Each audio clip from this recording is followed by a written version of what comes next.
السلام عليكم ورحمة الله وبركاته. أهلا وسهلا بكم معايا في قناة إبداع الست المصرية. يا ريت لو ما اشتركتيش معايا في القناة تشتركي وتفعلي الجرس على كلمة الكل عشان يوصلك مني كل جديد. ويا ريت لايك للفيديو لو عجبك.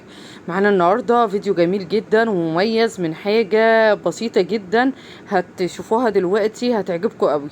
معانا هنا مشمع الغسيل. طب يا ترى مشمع الغسيل هنعمل بيه ايه؟ هنعمل بيه ستارة بانيو تحفة جدا من مشمع الغسيل، من المشمع بتاع الغسيل. بنجيبه من عند بتاع الحدايد والبويات، بيبقى عنده المشمع ده جميل جدا ورخيص ومش غالي. يعني المتر يعني دلوقتي في الغلو دوت هتلاقيه مثلا عمل 20-25 جنيه. احنا عايزين كام متر؟ احنا عايزين 2 متر. ال2 متر العرض بتاعه احنا هنجيب طول 2 متر، في العرض بتاعه 4 متر اصلا. فانا هعوز 2 متر في ال4 متر وهقسمهم 2، وهوريكي دلوقتي هنعملهم ازاي. يعني هجيب كده المشمع بتاعي وافرده، واروح تانياه نصين، وهروح اسماه متر لوحده ومتر لوحده. هعملهم قطعتين زي ستارة، حتتين 2. هعمل متر ومتر. هقص منين بقى؟ هقص من اليمة. هشتغل من اليمة اللي هي المقفولة دي انا هتنيها كده، وهي كده هتبقى 2 متر طول قدام وورا زي ما انتوا شايفين. هوريكم دلوقتي. هجيب كمان معايا الشريط ده بتاع الستارة. ده مش غالي يا جماعة، انا المتر بتاعه جايباه ب5 جنيه. جبت 2 متر على قد الستارة بتاعتي اهو قدامك اهوت. وهبتدي ان انا اخيطه هنا في قلب الستارة. هسيب جزء هنا كده زي 4 صوابع كده، وهروح مخيطة البتاع فيها. طب لو انا هخيطه بايه؟ انا عن نفسي عندي المكنة بتاعتي، انتوا عارفين ان انا اشتغلت معاكم بيها قبل كده، وممكن تخيطي عليها. طب لو انت ما عندكيش مكنة وعايزة تعملي حاجة حلوة، برضو ممكن تجيبي الابرة والخيط عادي جدا، وتروحي لطمة الإبرة وتقعدي تخيطي. هتاخد بس معاكي وقت شوية، بس بصراحة هتديكي برضو نتيجة كويسة جدا. أهم حاجة تكوني بتعرفي تخيطي على إيدك. لو مش هتعرفي ممكن توديها عند أي حد من اللي هم بيعملوا تصليح الحاجات دي، ممكن يخيطها لك على المكنة عنده. بس احنا بنقول تبقى حاجة مش مكلفة، وفي نفس الوقت حاجة كويسة معاكي وتبقى ارخص بكتير من بره، وحاجة كده مميزة وحلوة جدا. كده انا تنيتها اهو زي ما انتوا شايفين. وشايفين انا هم دلوقتي كنت يعني انا عايزاها تبقى مجوز. طيب الستارة ديت انا كانت عندي ستارة بتاعة التاج، كان محطوط على السرير. كان في ستارة كده محطوطة، انا بصراحة شلته ومش عايزة الستارة تاني، وكنت حطاها على الشباك. بس انا برضو مش عايزاها، قلت بقى هستعملها في ستارة البانيو، تديني في نفس الوقت شكله حلو وتغيير عن الستارة اللي كانت عندي. طيب دلوقتي لو انتي برضو ما عندكيش الستارة ديت، عادي ممكن نعملها مشمع بس، ونحط عليها حرف دانتيل كده ولا حاجة وهتبقى شكلها جميل برضو مشمع بس. كده هبتدي احط المشمع على الستارة على الحرف كده، وهبتدي ان انا اخيطهم في قلب بعض الاول. بصي الخياطة كمان على المكنة، وما تقوليش بقى ان المشمع هيبقى صعب ولا كده. الدنيا سهلة خالص وهتبقى حلوة جدا ومش هتبقى متعبة خالص. اما حاجة تظبطي ايدك وتظبطي الستارة مع المشمع، هتلاقيها مشيت معاكي بسرعة وما تعبتكيش ولا حاجة. كده هخيطها كده الاول من على الحرف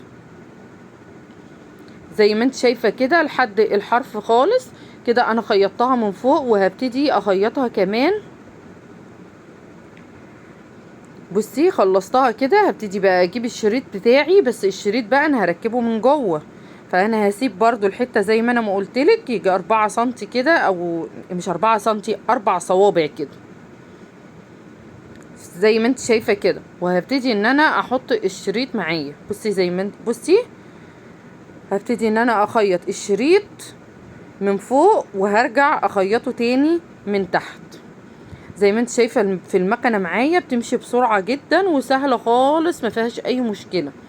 اهم حاجة تظبطي القماش وتظبطي المشمع معاكي وتظبطي ايدك، الحكاية هتطلع معاكي، الحاجة هتطلع معاكي مظبوطة جدا. كده انا خلاص خلصت من فوق كده، وهبتدي ان انا اقصها، وابتدي ان انا اخيط بقى الجزء التاني كمان. امشي على الحرف التاني كده واروح مخيطاه. كده انا خيطت من فوق ومن تحت، وكده الستارة دي اتظبطت معايا تمام وبقت فل. هعمل بقى الجزء التاني اللي جنبها. مش احنا قلنا هنعمل الستارة بتاعتنا قطعتين؟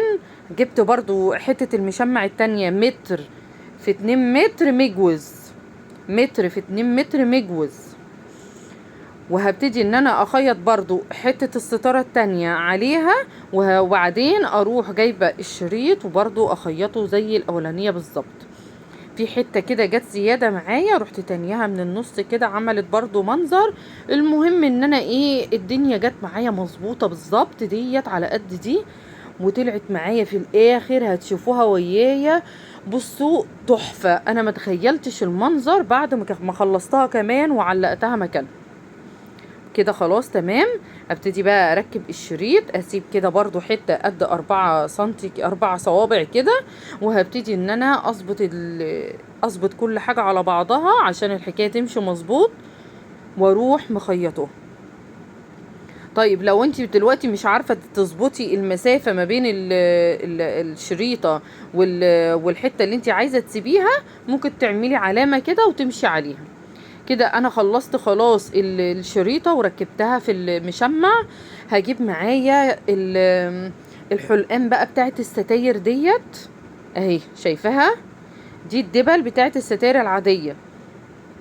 انا علشان خاطر ما لقيتش الا الشريط دوت، انا كنت عايزه اجيب الشريط اللي هو فيه اخرام، اللي هو بيتركب في قلب الايه، اللي في قلب الماسوره على طول، بس انا بصراحه ما لقيتهوش.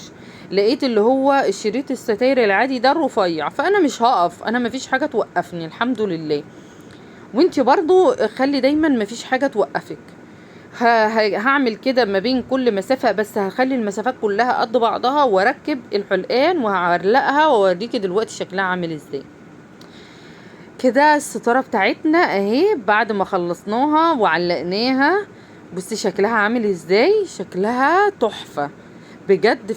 اما اتعلقت شكلها جميل جدا جدا جدا، قطعة كده وقطعة كده، وبصي شكلها جميل. المسافة هنا من الحيطة للحيطة 2 متر، والطول بتاعها 2 متر. لو انتي ازيد عندك بتاخدي مقاس الستارة وبتعمليها زي ما موجودة عندك، يعني بتعملي لو المسافة عندك اكبر بتعمليها اكبر، لو في جنب تاني بتعمليها برضو.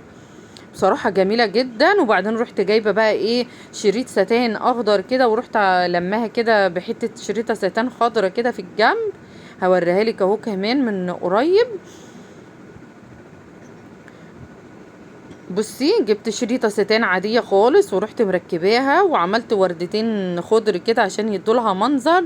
بصراحة شكلها جميل جدا، يا رب تعجبكم وطريقتي تكون سهلة، واكون ان انا افدتكم.